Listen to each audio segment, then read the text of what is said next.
Welcome back to the Armchair Meddler, where I review news videos, usually of a sensational nature, and I give you my opinion. Even though you didn't ask for my opinion, that is what makes me the Armchair Meddler. So today, wow, I am taking a look at a video, or I should say, we're going to take a look at a video where one dog took on 11 coyotes and killed 8 of them while protecting sheep. Okay, so I have not watched this video. I'm going to be watching it for the first time, the same as you. And yeah, just by the title of this or the subject matter, I am astonished. Before we get into this, please subscribe, please press the thumbs up. Let's not delay. Let's get into this video. We had sheep out here clearing brush, and um, the first time, the coyotes were out in the cul-de-sac was about 9 o'clock, 10 o'clock, and they did what coyotes usually do when you come out. They ran away, and that's good. We threw some things at them and yelled at them, and they were just typical coyotes running away, looking over their shoulder and kind of taunting you, but still running away, right?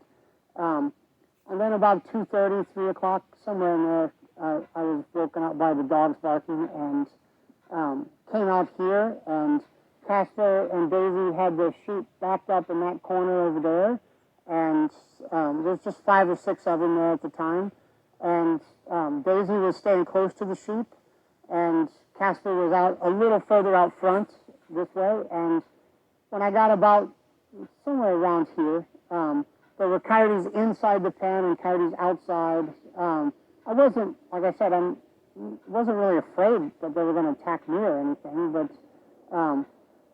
they weren't responding. They were focused on Casper, I think, as much as anything. Okay, so right now we're about halfway into this story. I'm just hoping that there is surveillance video of this whole incident. It sounds like it was happening at 2 in the morning, I think he said. That's what it sounds like. I'm thinking it was in the morning because that's when coyotes would usually be out, I would think, trying to attack prey, but let's continue. And he charged into the middle of them and killed some right in here, and then came out. They jumped out of the fence. Some ran that way, and some ran this way over the fence, and he just came out the fence here and killed more, and then they had a fight all up and down this creek, and it wasn't a short thing. It was half hour. It was a while that this was going on, and he just.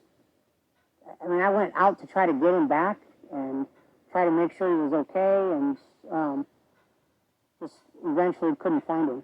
So the next day, we thought we could find him. We thought he must have been killed. And so we were looking for him. And if he wasn't killed, we figured he was hurt, and we knew he was hurt because we found parts of his tail and blood Oh and no. other things. And so we were worried about him.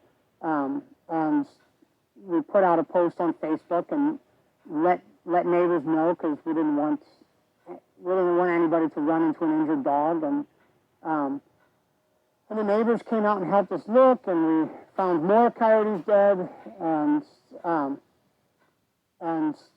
still didn't find him. And 2 days later, he showed up back here in the pen, in the little chicken hutch, and popped his head out, and he looked like death, and he looked terrible. He came back home, and he just kind of looked at me like, boss, just stop looking at how bad I look. Just take care of me. And so my daughter and I cleaned him up and didn't go to church. and cleaned him up and. So, wow, I was a little bit concerned when I was hearing this story that the dog may not have survived, but oh man, this is still rough to hear this. Being a dog owner, it's kind of tough to hear this, but I'm glad that the dog is okay. Hopefully, it doesn't have any permanent damage. Let's continue on. Went looking for veterinarians, and ultimately it took a day before we got Lifeline, Once we called Lifeline, Lifeline called up to the vets. It's the emergency vet that they work with, and said this is a Lifeline case. And from that point on, everything was taken care of. They were great. And so, you know. Okay, real quick, I want to back this up. And said this is a Lifeline. Okay, so I'm guessing, I see like some sort of bandana around his neck, or not a bandana, but maybe that's some sort of bandage. I'm sorry, a bandage around his neck. Um, I believe that there are collars that are made for livestock guardian dogs. I believe they're like spike collars, which will prevent a coyote or a wolf or whatever it is from grabbing the neck. So hopefully, this person, they get one for their dog. I don't know if their dog had one. Maybe it got ripped off. I don't know how it would get ripped off. But yeah, definitely get one of those protective spike collars for your dog, because it could save its life. But I am glad that this one is alive. It looks like he's doing okay. Let's continue. Case, and from that point on, everything was taken care of. They were great. And so, you know, he's had a few surgeries, I guess, wound care surgery kind of thing, and I think one of them, they've closed up one of his wounds now, and he had to have his tail amputated. Oh my gosh. At the same time, it's been about a month, and he. Yeah, so I'm sorry. I just hate hearing that about the dog having to have its tail amputated. Another thing I want to say is this gentleman, apparently he has two dogs, and the fact that 11 coyotes showed up, I believe that was the amount. He needs more dogs. That's what I believe, and maybe a better fencing, something more in the line of security, because I don't think that he has enough security. You know, the sheep need protecting, but I also believe that the dogs need protecting. He needs more dogs. He needs better fencing. And I'm not trying to blame this man, but I'm just saying, you know what? Improve your security, because this dog, I mean, he gave a beating, but he also took one. And yeah, I don't think that should have happened. Looking great compared to where he was. And there's not much question about him surviving now. It's a question of what his quality of life will be. And so he'll be able to move around. He's big and strong and healthy. We don't know if he'll ever be out with his sheep again.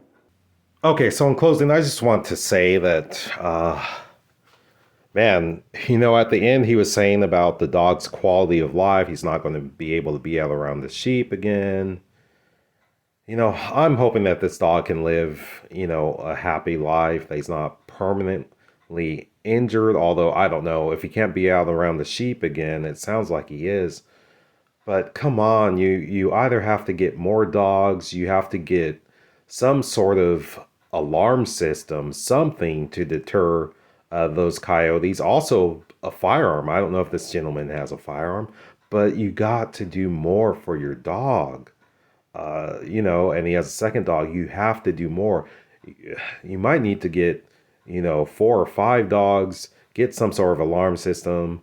Like I said, get yourself a gun, get even a ring alarm, something like that, that's going to alert when these predators show up onto your property. You know, your dogs deserve better. I'm not blaming this man, but you have to do better by your dogs. So anyhow, I'm sorry. I ranted on for a while. But anyhow, that's going to wrap up this episode of the Armchair Meddler. We hope you enjoyed this video. It was a little bit tough, at least for me to watch. If you can, please give the thumbs up. Also subscribe, and we will see you on the next video.